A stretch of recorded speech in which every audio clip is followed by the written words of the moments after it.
Blackfungus COVID-19 condition.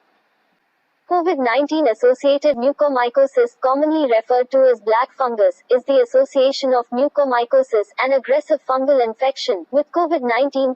It being reported around the nose, eyes and brain. A clinical manifestation sometimes referred to as rhino-orbital-cerebral mucormycosis. Reports of COVID-associated mucormycosis have generally been rare. A review of the medical literature traced 8 cases reported around the world by the 9th of January 2021. In these reports, the most common risk factor for mucormycosis was diabetes. 1. Most cases presented during hospitalization, often 10 to 14 days after admission, and all but one of the affected people died. Early aggressive treatment is considered essential. It has been estimated that between 40% and 80% of people who contract any form of mucormycosis die from the disease, depending on the site of infection and underlying health conditions. COVID-associated mucormycosis has especially affected people in India too. The association also appeared in Russia. One explanation for why the association has surfaced remarkably in India is high rates of COVID infection and high rates of diabetes. In May 2021, the Indian Council of Medical Research issued guidelines for recognizing and treating COVID-associated mucormycosis. Due to its rapidly growing number of cases, the government of Rajasthan declared it an epidemic on the 19th of May 2021. Along with the Rajasthan government, the governments of Haryana, Tamil Nadu, Telangana and Gujarat have also now declared this an epidemic. What is the fungus?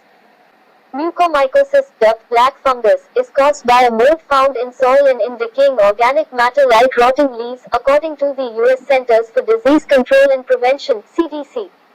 People get mucormycosis, of which there are several types, by breathing in the fungal spores. They can be spread in hospitals and homes by air humidifiers or oxygen tanks containing dirty water. High fatality rate. The infection needs to be caught early as it is aggressive and dead tissue has to be scraped away. Surgeons sometimes have to remove patients' nose, eyes or even their jaw to stop it getting to the brain. The average fatality rate is 54% according to the CDC. Once infected, people can die within days. However, it is not contagious according to the CDC. India normally deals with a few dozen cases a year.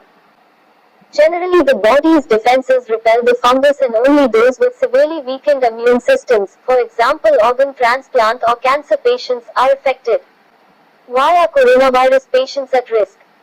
With coronavirus and other conditions, a dangerous phenomenon called a cytokine storm can occur where the immune system goes into overdrive, damaging organs.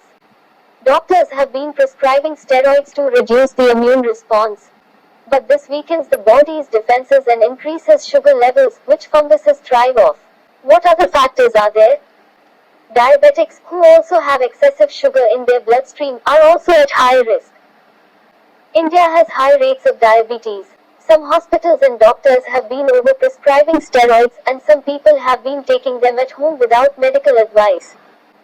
People have started using steroids liberally, excessively and inappropriately, Professor K. Srinath Reddy, from the Public Health Foundation of India, said.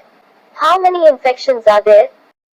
There are at least 7,250 cases in India, according to the Hindustan Times, which cited a government court submission. Maharashtra state has now reported more than 2,000 cases.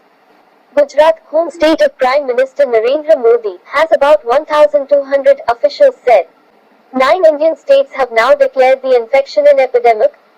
Several cities have opened special hospital wards. Authorities have not said how many people have died nationally from black fungus. According to the Hindustan Times, 219 people, likely an underestimate, have died. There are severe shortages of the main antifungal drug to treat the infection, amphotericin B. The government and drug companies in India, once dubbed the pharmacy of the world, are scrambling to ramp up production. Amulya Nidhi, a health activist, said the government had earlier failed to prepare an adequate supply of coronavirus medicines such as remdesivir and plasma.